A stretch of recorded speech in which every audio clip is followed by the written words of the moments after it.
राजेश जी, सबसे पहले ना मैं आपसे टाटा ग्रुप पर डिस्कस करना चाहूँगा। मैं अपने दर्शकों को बता दूं कि आज हमारे साथ अंशुल जी नहीं जुड़ पाएंगे, कुछ इमरजेंसी है जिस वजह से उनको तत्कालीन घर जाना पड़ गया।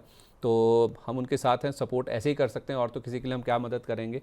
तो राजेश जी, अपडेट ये है टाटा ग्रुप को लेकर कि आरबीआई ने जो अपर लेयर एनबीएफसीज हैं उनके लिए एक रेगुलेटरी फ्रेमवर्क जारी किया है। उस रेगुलेटरी फ्रेमवर्क के हिसाब से देखा जाए, अब जो एसेट साइज़ है उसके हिसाब से जो अपर लेयर एनबीएफसीज है ना उनको क्लासिफाई किया जाएगा। जिनका भी एसेट साइज 1 लाख करोड़ रुपए से ज़्यादा का होगा, जिनकी संपत्तियां 1 लाख करोड़ रुपए से ज़्यादा की होंगी, उनको अपर लेयर एनबीएफसीज में क्लासिफाई किया जाएगा।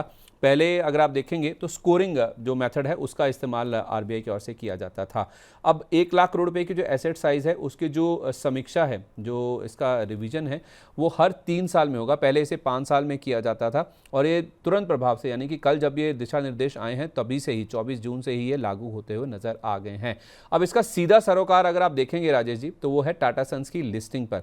2022 में चूंकि ये एक सीआईसी है, इन्होंने अपना जो सीआईसी लाइसेंस है वो भी सरेंडर करने के लिए कह दिया था ताकि टाटा सन्स को लिस्ट ना होना पड़ जाए। क्योंकि अगर टाटा सन्स की लिस्टिंग होती है तो जाहिर सी बात है पूरी होल्डिंग कंपनी है ये ग्रुप की और बहुत बड़े डिस्क्लोजर्स इनको फिर देने पड़ेंगे, तो बहुत बड़ी दिक्कत हो जाएगी, डॉक्यूमेंटेशन काफ़ी ज़्यादा हो जाएगा। उससे बचने के लिए इन्होंने पूरी ये कवायद की थी।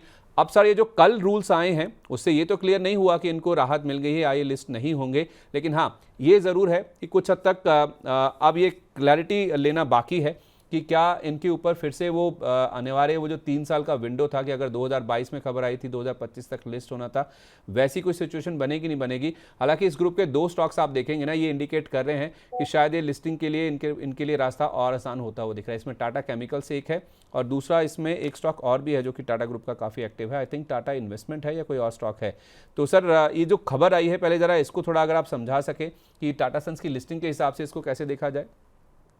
देखिए, इन्वेस्टर्स के लिए तो अच्छी खबर है। अगर लिस्ट हो जाए तो वैल्यू अनलॉकिंग होगी और जितने भी ग्रुप के सब शेयर्स है उन सब के अंदर एक अच्छी रैली बनती हुई दिखेगी। बाकी टाटा केमिकल की अगर मैं बात कर रहा हूँ ना सर, चार्ट के अंदर अभी ऐसा कुछ नहीं है, रेंज में ही चल रहा है।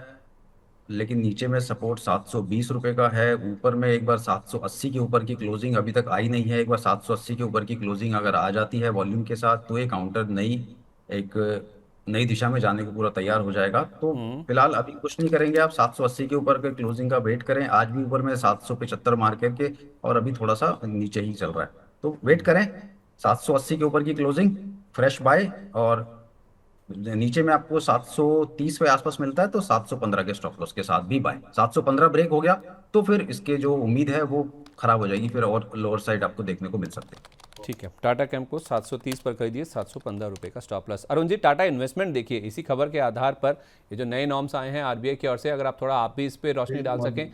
और टाटा इन्वेस्टमेंट इसके लिए कैसे देखते हैं आप इस खबर को। संदीप जी, टाटा इन्वेस्ट की बात कर रहे हैं। जी।